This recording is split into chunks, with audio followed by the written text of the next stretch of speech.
தமிழகத்தில் அடுத்த 2 நாட்களுக்கு பகலில் சூரியனும் இரவில் சந்திரனும் வரக்கூடும் என போக்குவரத்து துறை அறிவிப்பு. பாஸ்போர்ட் இன்றி இலவச பேருந்தில் சென்ற பெண்மணி கைது. அப்பெண்ணை பிடித்த கண்டக்டருக்கு ஆஸ்கர் அவார்டு. என்ன சொல்ற நீ? பாஸ்போர்ட் இல்லாம இவளை யார் பஸ்ல போய் சொல்லிருக்கா? போகணுமா? அப்படி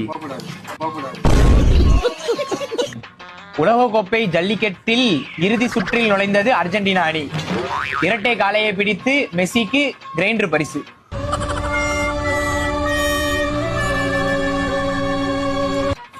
காதலர் தினத்தன்று காதலை ஒப்புக்கொள்ளாத காரணத்தினால் 82 வயது இளைஞர் ஒருவர் கடலில் வீழ்ந்து தீக்குளித்தார்.